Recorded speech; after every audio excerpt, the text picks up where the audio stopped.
निश्चित रूप से आम भाग्यवान आम पुण्यवान प्रभु जगन्नाथ रथ यात्रा हूँ आम समस्त गोटे शुभदायक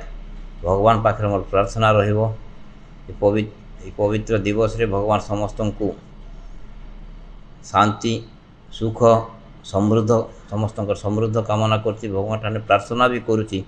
समस्त परिवार पर सुखमय समृद्धमय हो यह ही कामना जेहेतु ये भाईचारार पर्व भगवान आशीर्वाद पर्व जेहेतु 4.5 कोटी जनता ओडिशा तथा भारत बाहर समस्ते प्रभु जगन्नाथ को दर्शन पर आई था पुरी से होती बड़ ठाकुर तांकर आशीर्वाद तांकर कामना निश्चित रूप आम समस्त पड़ार आवश्यकता अच्छी